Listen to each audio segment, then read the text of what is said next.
ഇവിടെ ഈ ടീച്ചർ 3-ാം ക്ലാസ്സിലെ ഏത് കുട്ടിയാണ് സിയയുടെ മകളെന്ന് കണ്ടെത്താനായി കുട്ടികളുടെ മനഃപൂർവ്വം അവരുടെ കുടുംബത്തിലെ വാഹനങ്ങളുടെ ചിത്രം വരയ്ക്കാനായി ടീച്ചർ ആവശ്യപ്പെട്ടു.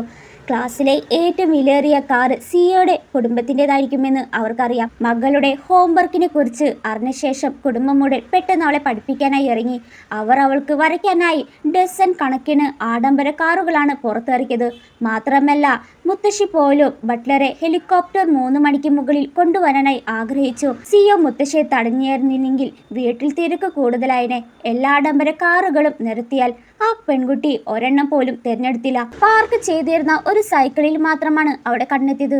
അടുത്ത ദിവസം ആ പെൺകുട്ടി പൂർത്തിയാക്കിയ ഒരു ചിത്രം സ്കൂളിലേക്ക് കൊണ്ടുവന്നു. മുത്തശ്ശി കൊച്ചുമകളെ ഭീഷണിപ്പെടുത്തുമോ എന്നൊരാശങ്കയുണ്ടായി.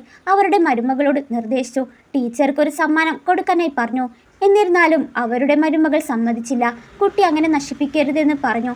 അതിനിടയിൽ വിദ്യാർത്ഥികളുടെ ഡ്രോയിങ്ങുകൾ ശേഖരിച്ച ശേഷം ടീച്ചർ സിയോയുമായി ബന്ധപ്പെടാനും ഉയർന്ന ക്ലാസ്സിൽ ചേരാനും ആഗ്രഹിച്ചു. അപ്പോൾ ഒരു കുട്ടിയുടെ ചിത്രം കാണുകയാണ്. അവളുടെ ചിത്രം കണ്ട് ഇവളാണ് സിയുടെ മകളെന്ന് കരുതി നിലത്ത് വീണ് കിടന്ന മറ്റൊരു ഡ്രോയിങ് ടീച്ചർ ശ്രദ്ധിച്ചില്ല. ടീച്ചർ പെട്ടെന്ന് തന്നെ അവളെ എഴുന്നേൽപ്പിച്ചു. അവളുടെ ഡ്രസ്സുകൾ കാണുമ്പോൾ ബ്രാൻഡഡ് ആണെന്ന് കാണുകയാണ്.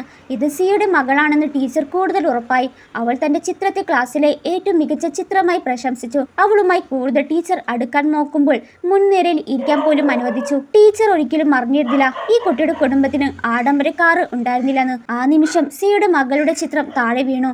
അവൾ അതെടുക്കാൻ പോകുമ്പോൾ അബദ്ധത്തിൽ ആ പെൺകുട്ടിയുടെ കാല് തട്ടി താഴെയുണ്ടായ ഗ്ലാസ്സിലെ വെള്ളം മുഴുവൻ ആ പെയിന്റിൽ വീണു. സിയുടെ മകൾ വിശദീകരിക്കാനായി പോകുന്ന സമയത്ത് ടീച്ചർ അവൾ ഒരു സൈക്കിൾ വരയ്ക്കുന്നത് കണ്ട് പുച്ഛത്തോടെ അവളുടെ മുന്നിൽ വെച്ച് ആ ചിത്രങ്ങൾ കീറിക്കളയുകയാണ്.